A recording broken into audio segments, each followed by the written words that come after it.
Emang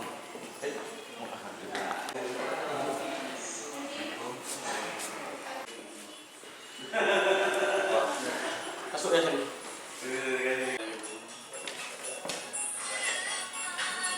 Keluar.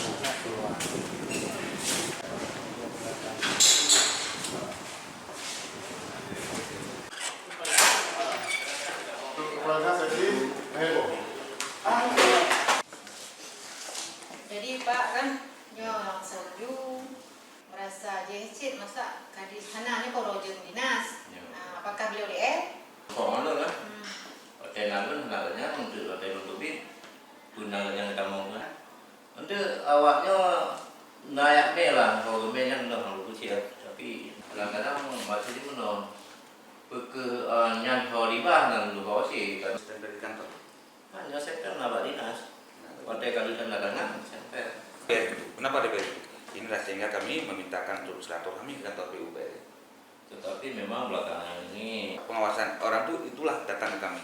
Seakan kami ini tidak sedikit pun tidak ingin tahu masalah. Kami datang ke sini dengan anggota Komisi C dan saya selaku Ketua Komisi C untuk sidak tentang kehadiran kepala dinas yang laporan dari masyarakat kepada kami selaku Komisi C dan juga DPR Kabupaten Cilia yang bahwa Kadis kurang berada di kantor, sering dinasnya di warung-warung kopi.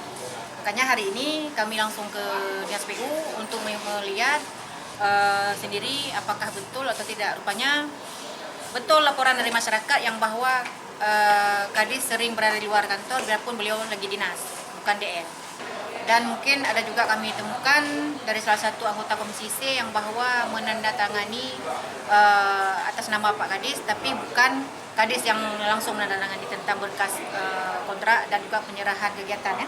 Kami akan mengusut tentang masalah ini. Yang pertama untuk menyurati Bupati karena beliau selaku atasan dari Kadis untuk menindaklanjuti dan juga harus kita perbaiki sama-sama sistem kinerja birokrasi yang ada di Dinas PU.